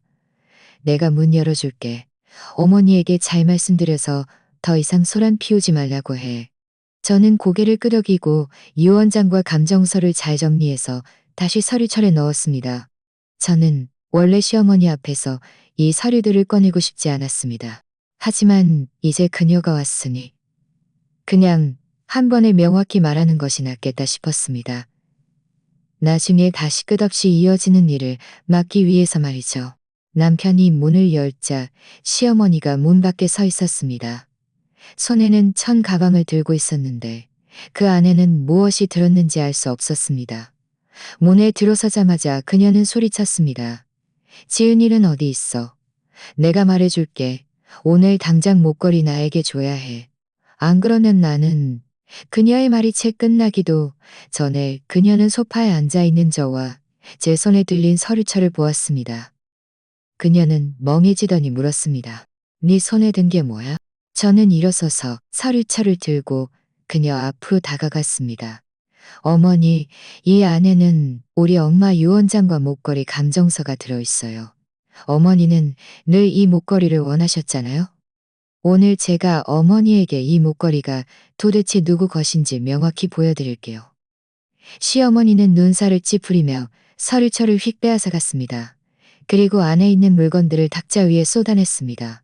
그녀는 유언장을 들고 눈을 가늘게 뜨고 눈을 가늘게 뜨고 눈을 가늘게 뜨고 그녀는 글을 많이 알지 못했기 때문에 많은 글자를 알아보지 못했지만 유언장에 찍힌 공증도장과 감정서에 쓰인 숫자 5천만 원은 알아볼 수 있었습니다. 이게 무슨 뜻이야? 시어머니는 고개를 들어 저를 보며 목소리가 좀 떨렸습니다. 무슨 유언장? 네 엄마가 너에게 남겨준 거 아니야? 왜 이런 걸 만들어? 우리 엄마가 나에게 남겨준 게 맞아요. 하지만 그냥 남겨주신 게 아니라 법적 근거가 있는 거예요. 저는 차분하게 설명했습니다. 이 유언장은 우리 엄마가 생전에 작성하신 거고 변호사와 공증사무소의 증언이 있어 법적 보호를 받아요. 여기에 쓰여 있듯이 이 목걸이는 제가 상속받고 나중에 하은이에게 물려줄 거예요. 누구도 간섭할 수 없어요. 즉, 이 목걸이는 지금 제 것이고 나중에는 지금 제 것이고 나중에는 하은이 것이에요. 당신과 당신을 법원에 고소할 수 있어요. 당신이 계속해서 저에게 목걸이를 동서에게 주라고 강요 없어요. 당신이 계속해서 저에게 목걸이를 동서에게 목걸이를 나를 고소해? 시어머니의 목소리는 순간 높아졌습니다. 네가 감히 나를 고소해? 내가 네 시어머니야. 네가 나를 고소하면 친척들이 당신을 어떻게 보겠어? 남들이 당신이 불효자라고 할 거야. 효도는 무조건적인 복종이 아니에요. 더더욱 제 합법적인 권리를 포기하고 당신의 부당한 요구를 만족시키는 게 아니라 저는 그를 존중해야 아니라 저는 그를 저에게 주라고 강요아에게 목걸이를 동서에게 주라고 조금도 두려워하지 않고 말했습니다. 당신이 정말 제가 효도하기를 원하지 않고 말했습니다. 당신이 계속해서 소란 피우면 저뿐만 아니라 이 법적 서류들도 친척들에게 누가 억지 부리는지 누가 남의 재산을 침해하는지 명확히 보여줄 거예요. 시어머니는 유언장을 든 손이 떨리기 시작했습니다. 그녀는 저를 보고 다시 남편을 보며 말했습니다. 아들아, 봐라. 이 아이가 감히 나를 고소하겠다고 해. 빨리 이 아이를 말려. 남편 민준이 다가와 시어머니의 팔을 부축하며 말했습니다. 어머니, 지은이 말이 맞아요. 이 유언장은 합법적인 것이고 목걸이는 정말 지은이와 하은이의 개인 재산이에요. 우리는 더 이상 지은이를 강요하면 안 돼요. 전에는 우리가 잘못했어요. 지은이 목걸이를 달라고 하면 안 됐고 더더욱 하은이를 위협하면 안 됐어요. 너까지 얘 편을 들어. 시어머니는 믿을 수 없다는 듯 남편을 쳐다봤습니다. 내가 네 엄마야. 너 나를 안 돕고 얘를 도와. 누가 너를 키워다던 남편을 터다봤습니다. 누가 너를 키웠는지 잊었어? 어머니? 제가 잊은 거 아니에요. 어머니의 은혜는 잊지 않았어요. 하지만 이 목걸이 문제는 잊지 않았어요. 만약 정말 법원까지 가면 어머니뿐만 아니라 저와 지훈이의 직장 그리고 지훈이와 동서의 결혼 생활까지 모두 영향을 받을 거예요. 어머니, 제발 더 이상 소란 피우지 마세요. 시어머니가 또 무슨 말을 하려는데 제가 한마디 덧붙였습니다. 맞아요, 어머니. 제가 또 말씀드릴 게 있는데 제 변호사가 어제 저에게 연락해서 목걸이 문제가 어떻게 처리되었는지 물었어요. 만약 제가 이쪽에서 해결하지 못하면 그가 저를 도와서 법적 절차를 밟을 수 있다고 했어요.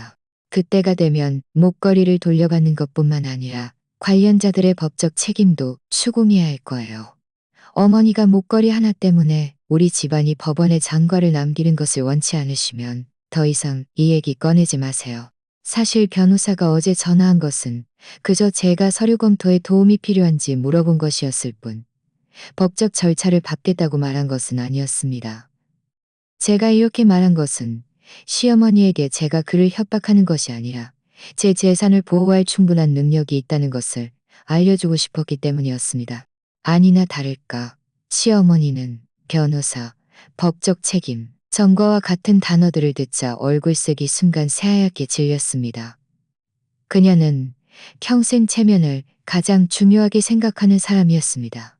만약 정말 법원까지 가서 친척들과 이웃들에게 알려지면 그녀는 앞으로 다시는 고개를 들고 다니지 못했어.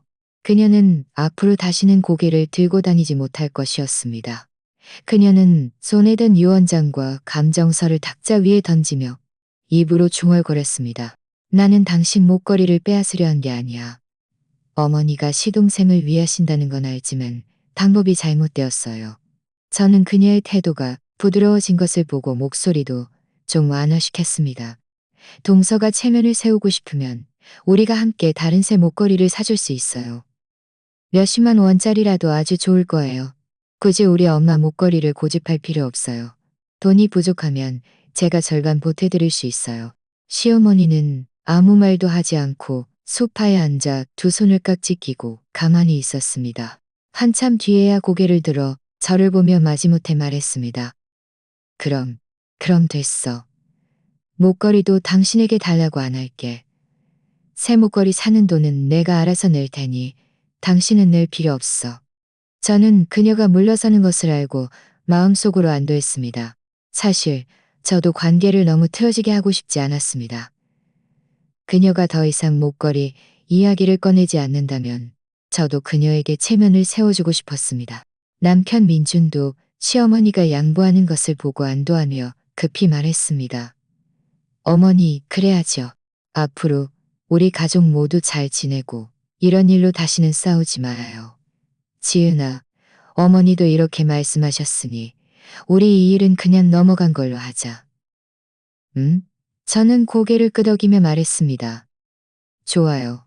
목걸이 이야기는 더 이상 꺼내지 않는다면 저도 전의 일들을 더 이상 따지지 않을게요. 앞으로 우리 잘 지내요. 하은이를 위해서도 시동생과 동서의 새로운 삶을 위해서도 하은이가 우리가 싸우지 않는 것을 보고 기뻐하며 달려와 제 손을 잡고 말했습니다. 엄마, 할머니가 목걸이 안 뺏어가? 우리 앞으로 헤어지지 않아? 저는 쪼그리고 앉아 하은이를 안고 말했습니다.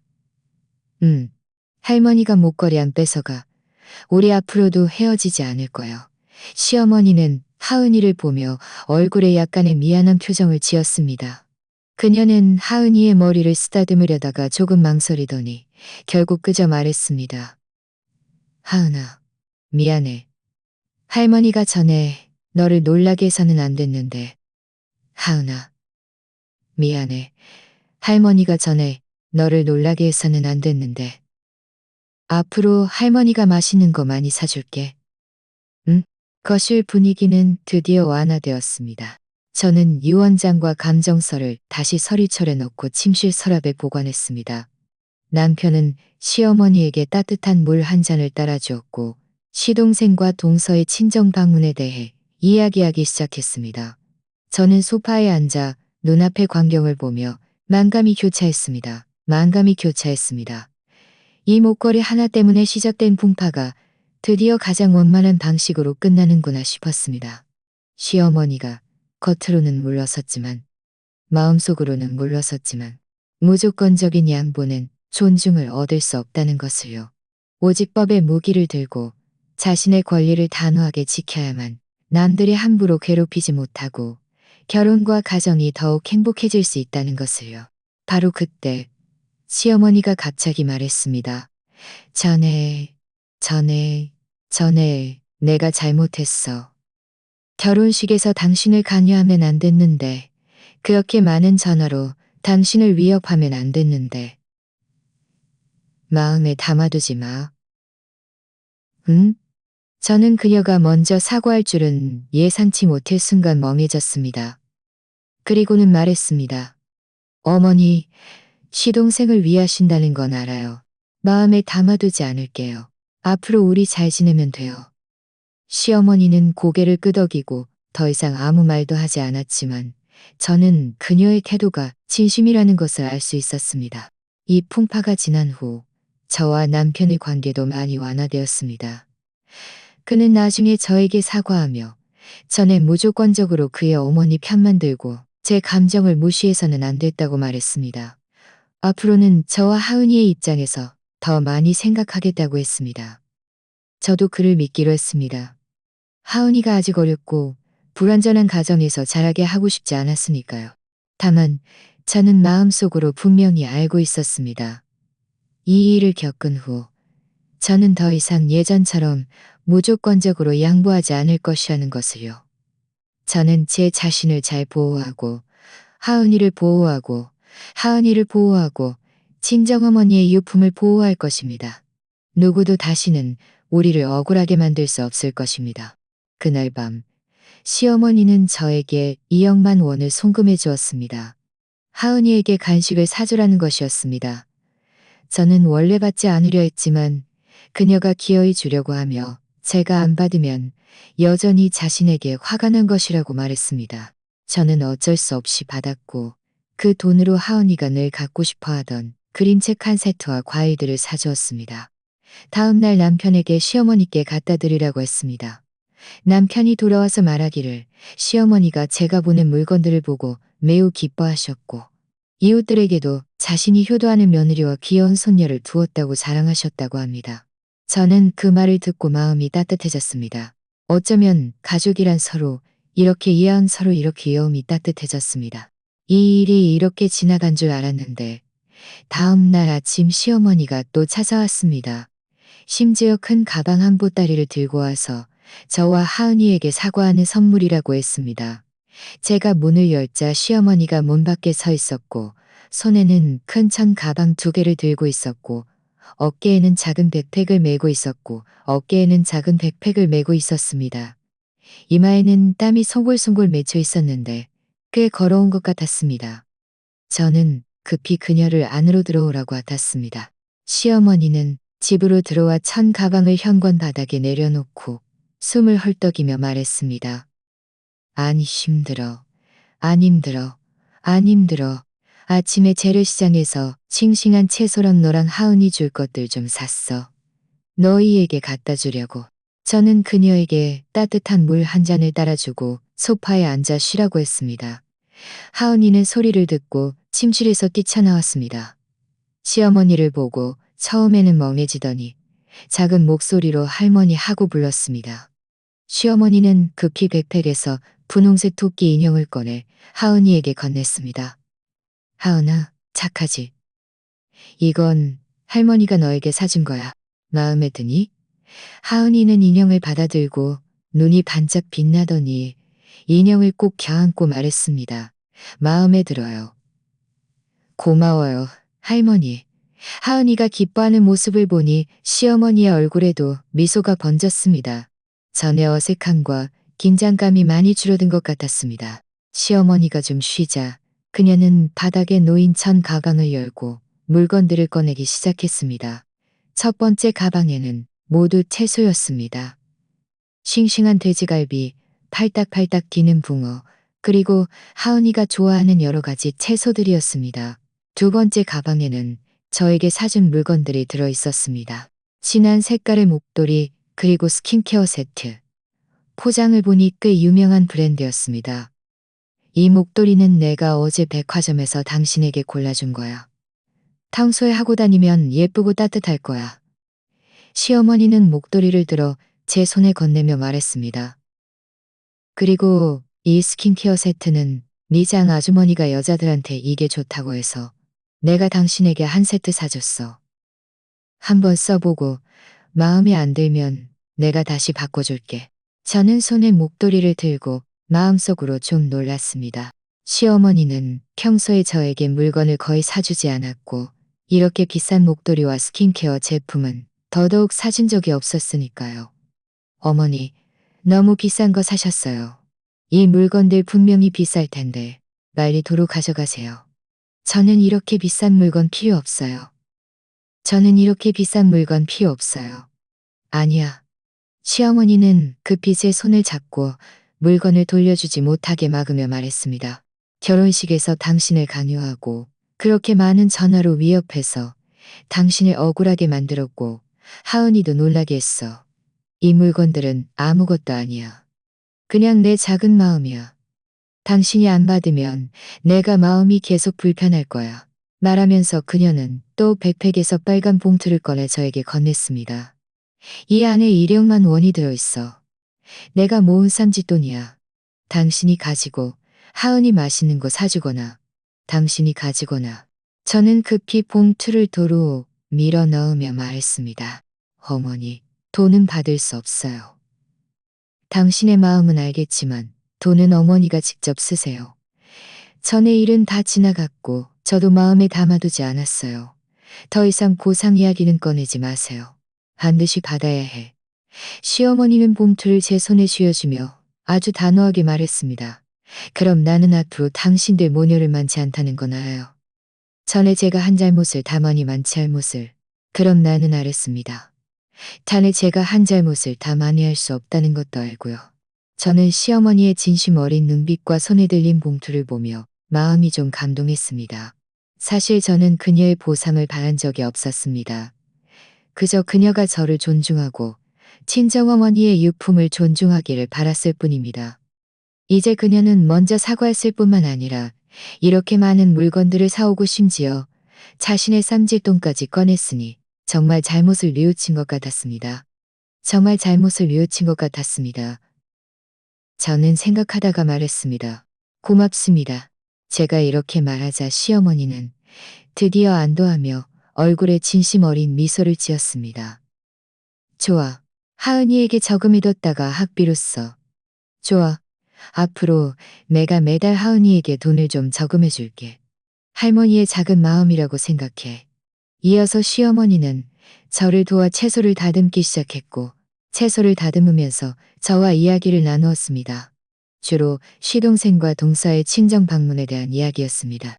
그녀는 동서가 친정 방문을 갔을 때 자신이 사준 금 목걸이를 차고 갔는데 비록 제 비취 목걸이만큼 비싸지는 않았지만 동서가 매우 기뻐했고 심지어 동서의 어머니에게도 시어머니가 자신에게 매우 잘해준다고 말했다고 했습니다. 친척들도 동서가 철들었다고 했습니다. 그게 당신에게 얼마나 줌찬했고 자신이 며느리를 아낀다고 칭찬했다고 합니다. 그녀는 마음속으로 매우 기뻤다고 했습니다. 전에는 내가 어리석었어. 늘 당신에게 목걸이를 당신이다. 시어머니는 손에 든 일을 멈추고 저를 보며 아주 진지하게 말했습니다. 지은아, 내가 당신에게 약속할게. 앞으로 다시는 목걸이 이야기를 꺼내지 않을게. 그리고 당신이 원치 않는 일도 다시는 강요하지 않을게. 혹시 당신이 억울한 일이 있으면 나에게 말해줘. 내가 꼭 당신 편에 서줄게. 저는 그녀를 보며 마음속이 따뜻해졌습니다. 어머니, 저를 이해해 주셔서 고맙습니다. 사실 저도 알아요. 어머니가 전에는 시동생을 위하셨다는 것을요. 다만 방법이 잘못되었을 뿐이에요. 앞으로 우리 가족 모두 잘 지내고 서로 이해하고 배려하는 것이 무엇보다 중요해요. 남편 민준이 점심 퇴근 후 집에 돌아와 집안 상황을 보고는 놀라면서도 기뻐했습니다. 그는 시어머니가 먼저 찾아와 사과하고 이렇게 많은 물건들을 사올 줄은 예상치 못했습니다. 식사 때 시어머니는 남편에게 특별히 말했습니다. 앞으로는 지은이와 하은이를 많이 아껴줘. 늘 지은이와 하은이를 많이 아껴줘. 늘 지은이 혼자만 생각하지 말고 혼자서 아이를 키우는 게 쉽지 않아. 당신이 많이 도와줘야 해. 남편은 급히 고개를 끄덕이며 말했습니다. 어머니, 걱정 마세요. 제가 앞으로 꼭 지은이와 하은이에게 잘할게요. 다시는 싸우지 않을 거예요. 식사를 마친 뒤 시어머니는 제가 주방을 정리하는 것을 도와주었고, 그제야 가려고 했습니다. 떠나기 전 그녀는 제 손을 잡으며 말했습니다. 지은아, 앞으로 주말에 시간 되면 하은이 데리고 우리 집에 와. 내가 너희에게 맛있는 거 해줄게. 지훈이랑 동서도 자주 와. 우리 한 가족이 다 같이 밥 먹으면 얼마나 좋아. 저는 고개를 끄덕이며 말했습니다. 네, 주말에 저희가 찾아뵐게요. 시어머니를 아래층까지 배웅하고 그녀가 멀어지는 뒷모습을 보며 저는 마음속으로 감격했습니다. 이 목걸이 하나 때문에 시작된 풍파가 드디어 가장 원만한 방식으로 끝났구나 싶었습니다. 저는 제 유품을 지켰을 뿐만 아니라 시어머니의 존중을 얻었고 이 가정을 더욱 화목하게 만들었습니다. 그때부터 시어머니는 정말 다시는 목걸이 이야기를 꺼내지 않았습니다. 오히려 저와 하은이에게 자주 물건을 사주셨고 어떤 때는 하은이를 돌봐주러 오셔서 제가 쉴 시간을 벌어주기도 했습니다. 남편 민준도 사람이 변한 것 같았습니다. 퇴근 후 집에 오면 먼저 저를 도와 집안일을 하고 하은이와 놀아주었습니다. 다시는 예전처럼 무조건적으로 시어머니 편만 들지 않았습니다. 시동생 지훈이와 동서 수아도 자주 집에 놀러 왔습니다. 동서 수아는 저와 좋은 친구가 되었고 가끔 저와 함께 쇼핑을 가거나 육아 경험을 공유하기도 했습니다. 어느 날 하은이가 시어머니가 사준 토끼 인형을 들고 저에게 말했습니다. 엄마, 할머니 지금 정말 착해. 나는 지금의 할머니가 좋아. 저는 하은이를 안고 웃으며 말했습니다. 할머니 지금 정말 착해.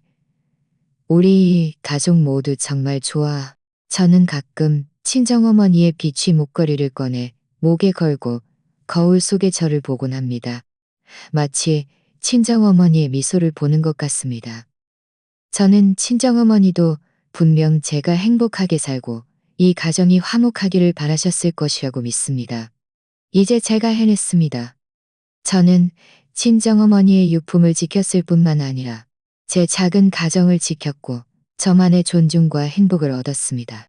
이 일을 통해 저는 여자가 결혼 생활에서 무조건적으로 양보하고 타협해서는 안 된다는 것을 더욱 분명히 깨달았습니다.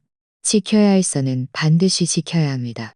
오직 자신을 보호하는 법을 배우고 올바른 방식으로 자신의 권리를 지키는 법을 배워야만 남들의 존중을 얻을 수 있고 결혼과 가정을 더욱 행복하게 만들 수 있습니다.